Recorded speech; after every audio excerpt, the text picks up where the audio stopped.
we had the idea that we could heat our buildings with wood. There was a bunch of disagreement. Myself and the mayor, Stephanie Scott, were stuck right in the middle of all this. We listened to one side, well, that sounds good, and listened to this, well, that sounds good too. We didn't know.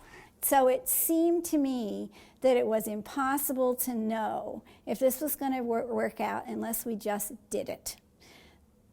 So we just did it. So in the end, we needed a new boiler at our senior center, and I think Stephanie and I philosophically thought biomass sounded cool, and we took the kind of the leap of faith. We just used our own money to install a pellet-fired boiler, and by that time we had an in-house champion, and that was Darcy Colbeck, and nothing slowed him down.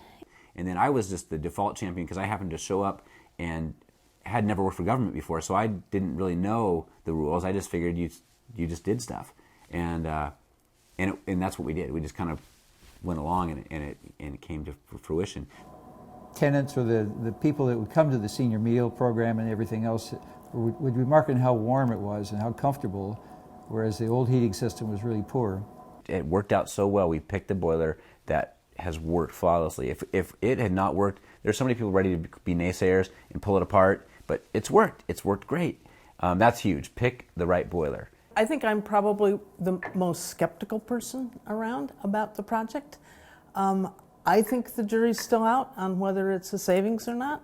And in the learning experience, one of the major factors that seems to be the bone of contention is that we can't effectively measure the pellet usage. Doing it in a public building because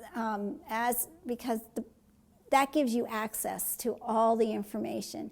It is so ironic that we've had trouble deciphering our costs. But we're going to work that out. I'm the tribal administrator for the Chilkoot Indian Association, which is the federally recognized tribe for Haines, Alaska, which we are located right now in Haines, Alaska in our storage facility for our pellets. We sell those commercially and to residentials. We use them ourselves for our heating systems for our buildings that we own. So we're going to take all these lessons, and the next step for us is to incorporate a pellet boiler into our local school.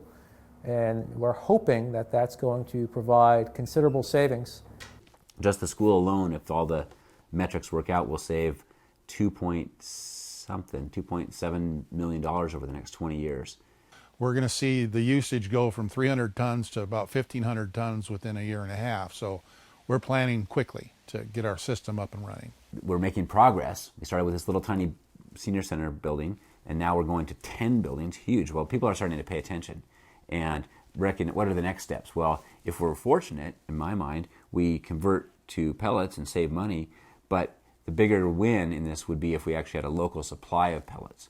When you see the barge come up with a fuel and it leaves, just think of it full of money leaving town. So, that's the kind of thing that we'd like to interrupt, and that would be the pellet mill. So the tribal council got together and tried to come up with a program that would provide an opportunity for our people and the people of the community to heat their homes cheaper than diesel or electricity. So that's why we started the pellet project. And it's called Chilkoot Native Enterprises, and that is our pellet program. We are in the process of starting our funding cycle to go out and build a pellet factory in this community that'll produce 2,500 tons roughly a year. It'll be a modularized system, so if our production needs increase, then we can increase the capacity of this factory. As soon as the glaciers pulled back and people came into this valley, they were using biomass. So maybe we're just adding a little technology to the game, but there's probably something in our DNA of the place. So you kind of get that, like, you just do whatever you can do to survive, but it's more than survive. You just create an environment that you want to live in.